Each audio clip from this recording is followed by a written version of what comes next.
കേരളത്തിൽ എങ്ങനെയാണ് അപ്പോൾ ചാർട്ടേഡ് അക്കൗണ്ടൻറ്റുകളുടെ ഒരു എണ്ണം കൂടിയായിട്ടാണോ കുറവായിട്ടാണോ? കാരണം ഇപ്പോൾ ഞാൻ പറഞ്ഞില്ലേ ഒരുപാട് തെറ്റിദ്ധാരണകളുണ്ട് ഈ ഒരു ഫീൽഡിനെ കുറിച്ച്. അപ്പോൾ ഇപ്പോൾ ഉള്ള നിലവിലുള്ള CA എന്താണ് സ്ഥിതി? ഞാൻ ഓവറോൾ ഇന്ത്യയിൽ ICAയിൽ രജിസ്റ്റർ ചെയ്ത മെമ്പേഴ്സിൻ്റെ എണ്ണം എടുക്കുകയാണെങ്കിൽ അറൗണ്ട് 2.5 lakhs മെമ്പേഴ്സ് ഇൻസ്റ്റിറ്റ്യൂട്ടിൽ രജിസ്റ്റർ ചെയ്തിട്ടുണ്ട്. എന്ന് പറഞ്ഞാൽ 2 ലക്ഷം ആളുകൾ എന്ത് ചെയ്തിട്ടുണ്ട്, ചാർട്ടേഡ് അക്കൗണ്ടന്റ്മാരായിട്ട് വന്നിട്ടുണ്ട്. പിന്നെ കമ്പാരിറ്റീവ്ലി പാസ് പെർസെൻറ്റേജ് എടുക്കുകയാണെങ്കിൽ നമ്പർ ഓഫ് പേഴ്സൺസ് എടുക്കുകയാണെങ്കിൽ 3,000 to 4,000 ആനുവലി എന്ത് ചെയ്യുന്നുണ്ട്, 2 ഗ്രൂപ്പും ക്ലിയർ ചെയ്തിട്ട് ചാർട്ടേഡ് അക്കൗണ്ടന്റ് ആയിട്ട് വരുന്നുണ്ടല്ലേ. അപ്പം ഇനിയിപ്പം എനിക്ക് തോന്നുന്നു ഈ ഒരു കോഴ്സിനെ പറ്റിയിട്ട് ഒരുപാട് തെറ്റിദ്ധാരണകളുണ്ട്. അപ്പോൾ ഈ പടവുകളിലൂടെ നമ്മൾ പ്രേക്ഷകർ ഇത് ഒരുപാട് ഈസി ആണ് എന്നുള്ളത് തോന്നിയിട്ട് എന്തായാലും ഈ ഒരു ഫീൽഡിലേക്ക് വരും തന്നെയാണ് കരുതുന്നത്. അപ്പം സാർ ഇപ്പോൾ ഈ രംഗത്ത് ഇപ്പോൾ 10 വർഷത്തിലധികമായല്ലോ. സാറ് ക്ലാസ് എടുത്തു കൊടുക്കുന്നുണ്ടോ ഈ CA? നമുക്ക് ഇതിലെല്ലാത്തിനും ഇപ്പോൾ ഒരു ചാർട്ടേഡ് അക്കൗണ്ടന്റിനെ സംബന്ധിച്ചിടത്തോളം അയാൾ വർക്ക് ചെയ്യുകയാണെങ്കിൽ അയാൾക്ക് കോഡ് ഓഫ് എത്തിക്സ് ഉണ്ട്. അയാൾക്ക് അയാളെ സ്വയം അഡ്വർടൈസ് ചെയ്യാൻ പറ്റുമോ, അതല്ലെങ്കിൽ അയാളുടെ ഫാക്കൽറ്റി ആയിട്ട് വർക്ക്, ഇതിലെല്ലാത്തിനും അയാൾക്ക് എന്ത് വേണം, ഇൻസ്റ്റിറ്റ്യൂട്ടിൽ നിന്ന് പെർമിഷൻ എടുക്കണം. അങ്ങനെ പെർമിഷൻ എടുത്തുകൊണ്ട് നമ്മൾ എന്ത് ചെയ്യാറുണ്ട്, ഇത്ര ഹവേഴ്സ് മാത്രം നമ്മൾ എന്ത് ചെയ്യാറുണ്ട്, ക്ലാസ് എടുത്ത് കൊടുക്കണം. എങ്ങനെയുണ്ട് ഇപ്പോഴത്തെ കുട്ടികളുടെ ഒരു ആറ്റിറ്റ്യൂഡ് എന്താണ്? ഈ ഒരു കുട്ടികൾ രണ്ടുമുണ്ട്. നമ്മൾ വേണമെങ്കിൽ ഈ ജനറേഷന് പഴയ ജനറേഷനിൽ വ്യത്യാസമുള്ളത് കൊണ്ട് തന്നെ 2 രീതിയിലുണ്ട്. വളരെ സീരിയസ് ആയിട്ട് പഠിക്കുന്ന ആളുകളുണ്ട്. രണ്ടും ഇതൊരു എന്താ പറയുക, നേരം കളയാൻ വേണ്ടിയിട്ടുള്ള ഒരു കോഴ്സായിട്ട് കാണുന്ന ആളുകളുണ്ട്. ഞാൻ ആ ആളുകളോട് ഞാൻ പറയും, ഇതിലേക്ക് അവരുടെ നല്ല ഭാവി എന്ത് ചെയ്യേണ്ട, ഇതിലേക്ക് കൊണ്ടുപോയി നശിപ്പിക്കേണ്ടെന്ന് ഞാൻ പറയുള്ളൂ. മൊത്തം CAയുടെ ഭാവിയും അല്ലേ, ചാർട്ടേഡ് അക്കൗണ്ടൻസി എന്നുള്ള ഒരു ഫീൽഡിനെ പവിത്രമായിട്ട് കാണുന്നവര് പ്രശ്നം എന്താണ്, ഇപ്പോൾ പെർസെൻറ്റേജ് കമ്പ്യൂട്ട് ചെയ്യും. ചിലപ്പോൾ ആളുകൾ പറയും 3% അല്ലെങ്കിൽ 4%, 5%. ഈ 5% എന്ന് പറയുമ്പോൾ അത്രയും ഇപ്പോൾ ലാസ്റ്റ് എടുക്കാം, ലാസ്റ്റ് റിസൾട്ട് 7%. ഇത് വളരെ സീരിയസ് ആയിട്ട് വർക്ക് ചെയ്യാത്ത ഒരാൾ വന്നു കണ്ട് എക്സാമിന് രജിസ്റ്റർ ചെയ്യും. എക്സാമിന് രജിസ്റ്റർ ചെയ്യും, അയാളും ഏതിൽ കൗണ്ട് ചെയ്യപ്പെടും, എക്സാമിന് അപ്ലൈ ചെയ്ത ആളുകൾ കൗണ്ട് ചെയ്യപ്പെടും. അപ്പോൾ ടോട്ടൽ നമ്മൾ ബേസ് എടുക്കുമ്പോൾ ഇതും കൂടെ എടുക്കും. അപ്പോൾ വളരെ സീരിയസ് എന്ന് ഞാൻ പറയില്ല, കമ്മിറ്റഡ് അല്ലെങ്കിൽ ഇൻട്രസ്റ്റ്.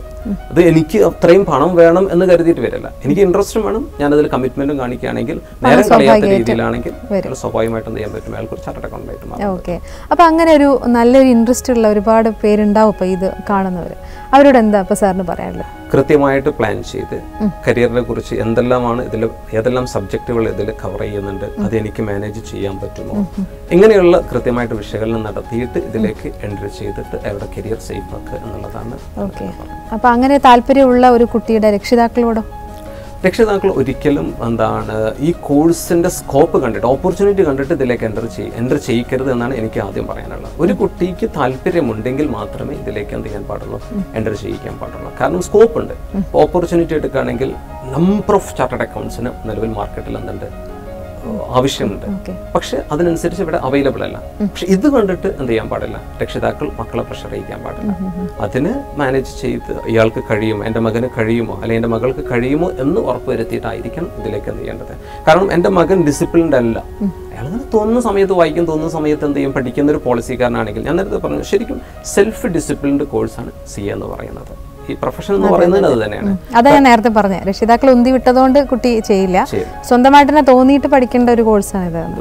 ആ ലെവലിലേക്ക് മാറണം, രക്ഷിതാക്കളുടെ മനസ്സങ്ങനെ മാറിയാൽ മതി. പിന്നെ ഒരു കുട്ടി ഇത് തിരഞ്ഞെടുത്തു, കുട്ടി തിരഞ്ഞെടുക്കുന്ന സമയത്ത് രക്ഷിതാവ് പറയും എന്താണ്, ഇത് ടഫാണ് മോനെ, നിന്നെ കൊണ്ട് കഴിയുമെന്നുള്ള ആ ആറ്റിറ്റ്യൂഡും രക്ഷിതാക്കൾ എന്ത് ചെയ്യാൻ. ഒരാൾക്ക് കോൺഫിഡൻസ് ഉണ്ടെങ്കിൽ, കാരണം ഇത് പാസ്സാവുന്നപ്പോൾ, ഞാനൊരു ചാർട്ടേഡ് അക്കൗണ്ടന്റാണ്, മേഡത്ത് നോക്കി എൻ്റെ ശരീരത്തിൽ വല്ല എക്സ്ട്രാ ഫിറ്റിംഗ് ഉണ്ടോ, ഇല്ലല്ലോ.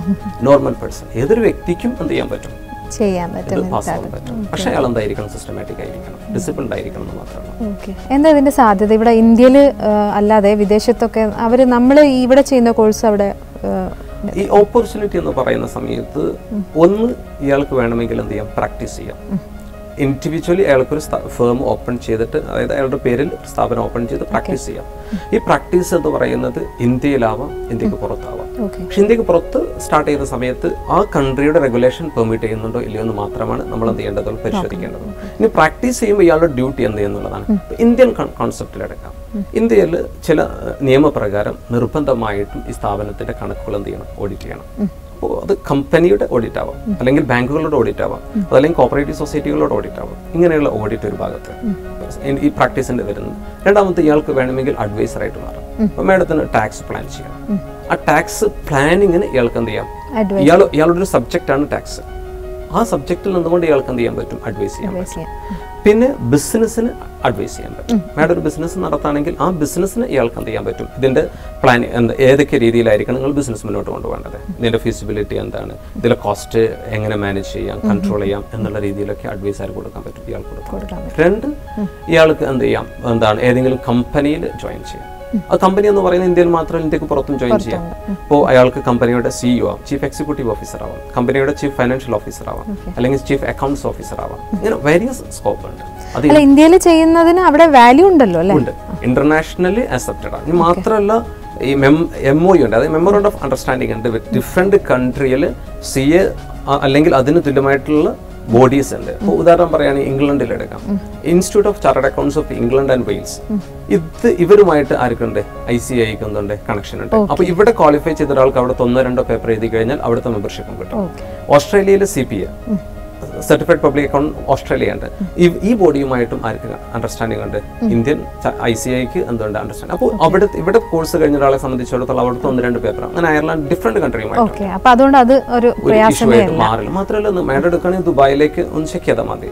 ദുബായിൽ എത്രയോ ഇന്ത്യൻ ചാർട്ടേഡ് അക്കൗണ്ട്സ് വർക്ക് ചെയ്യുന്നുണ്ട്. അത് പ്രാക്ടീസ് ചെയ്യുന്നവരുണ്ട്, കമ്പനിയിൽ വർക്ക് ചെയ്യുന്നുണ്ട്. ഇങ്ങനെ ഇവിടെ സ്ത്രീകളും പുരുഷന്മാരും എങ്ങനെയാണ് അനുപാതം CAയുടെ? അത് എന്താണ് ഒരു സൊസൈറ്റിയുടെ എന്താണ് മനോഭാവമാണ് അത് തീരുമാനിക്കുന്നത്.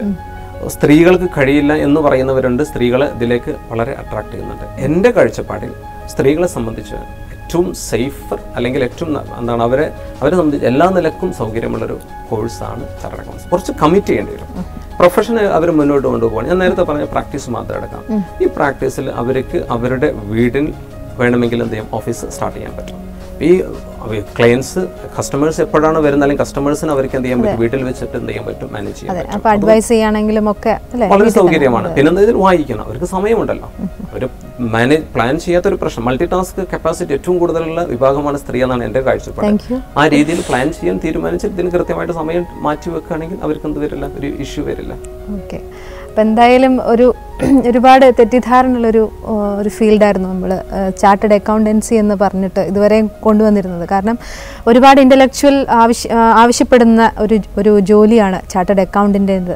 എന്തായാലും ആ ഒരു തെറ്റിദ്ധാരണയൊക്കെ ഇപ്പം നമുക്ക് ഈ സാറ് മാറ്റിത്തന്നു. ഒരുപാട് എല്ലാവർക്കും +2 കഴിഞ്ഞിട്ടുള്ള ഒരു വ്യക്തിക്ക് അല്ലേ, +2 കഴിഞ്ഞൊരു വ്യക്തിക്ക് ഏത് ഡിസിപ്ലിൻ ആണെങ്കിലും ജോയിൻ ചെയ്യാവുന്ന ഒരു കോഴ്സാണെന്നുള്ളതും ഒക്കെ സാറ് വളരെ വിശദമായിട്ട് തന്നെ പറഞ്ഞു തന്നു. എന്തായാലും ഈ ഒരു വ്യത്യസ്തമായി ഇപ്പോൾ ഇതുവരെ പടവുകളിൽ നമ്മൾ ഒരുപാട് കരിയർ നമ്മൾ ഡിസ്കസ് ചെയ്തെങ്കിലും ഇത് ഒരുപാട് വ്യത്യസ്തതയുള്ള ഒരു കോഴ്സാണെന്നാണ് എനിക്ക് തോന്നുന്നത്. കാരണം ഒരുപാട് നമ്മൾ ഇപ്പോൾ പടവുകളിൽ നമ്മൾ ഒരുപാട് കോഴ്സുകളെ കുറിച്ച് ചർച്ച ചെയ്തെങ്കിലും ഇത് വേറെ തന്നെ ഒരു വെറൈറ്റി ആയിട്ടുള്ള ഒരു കോഴ്സായിട്ടാണ്. എന്തായാലും അത് പ്രേക്ഷകർക്കും അത് മനസ്സിലായിട്ടുണ്ടാവും. എന്തായാലും സാർ ഈ CA കുറിച്ച് ഇത്ര ലളിതമായിട്ട് ഞങ്ങൾക്ക് പറഞ്ഞു തന്നതിൽ ഒരുപാട് നന്ദിയുണ്ട്. നന്ദി.